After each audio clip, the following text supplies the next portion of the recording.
Bonjour à tous, je voudrais présenter à vous mon exposé sur l'intitulé suivant, étude d'abinition des propriétés structurales électroniques et magnétiques de composés LaFe3. J'ai commencé par une introduction sur les pyrovisquides et le matériau LaFe3, puis la structure cristallographie, ensuite résultats et discussion de notre travail et enfin conclusion.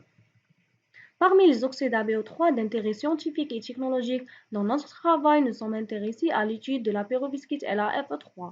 Il est l'un des matériaux les plus importants et attire l'attention en raison de ses larges applications telles que le matériau d'électrode pour piles à combustible, catalyseurs, capteurs chimiques et dispositifs optoélectroniques. LaFe3 cristallise dans la structure orthorhombique. Les ions de lantane sont entourés par les octaèdres FeO6. Dans notre travail, nous avons utilisé le code vient de K.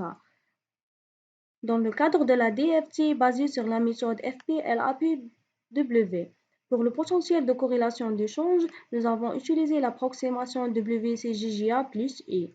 Afin de comprendre l'ordre magnétique de LaFe3, nous avons calculé l'énergie totale pour 4 arrangements de spin. Le calcul indiquant que la phase G antiferromagnétique est la plus stable par rapport aux autres phases.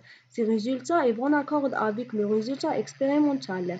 Nous observons que la WCGA plus I surestime les paramètres structurels. Nous avons étudié la structure électronique. Nous avons calculé la structure de bande pour le spin-up et spin-down. On observe un gap d'énergie indirecte d'une valeur 2,63 eV.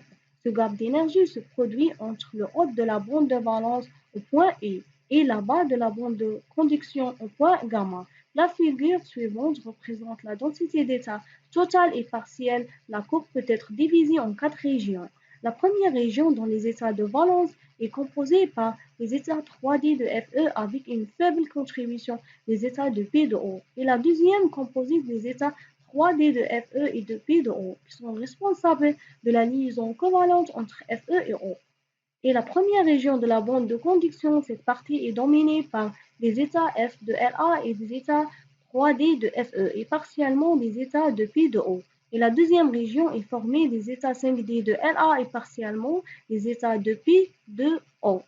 Nous avons calculé aussi la densité de charge de notre matériau. La figure représente la répartition des charges, montre que la répartition des charges, elle montre une forte répartition de charges autour des atomes Fe et O, ce qui indique le caractère plus covalent de cette liaison. Cependant, la répartition de charges entre La et O présente double caractère multi-ionique de cette liaison. Ces résultats bon accord avec l'analyse de DOS.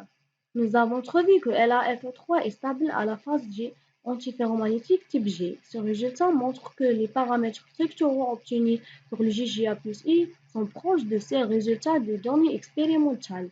Et l'étude de structure de bande électronique par l'approximation GGA plus I leur a permis de conclure que le gap est indirect.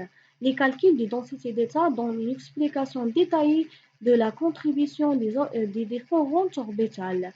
Il faut signaler aussi que les liaisons LaFe3 se caractérisent par mixture covalente ionique. Merci pour votre attention.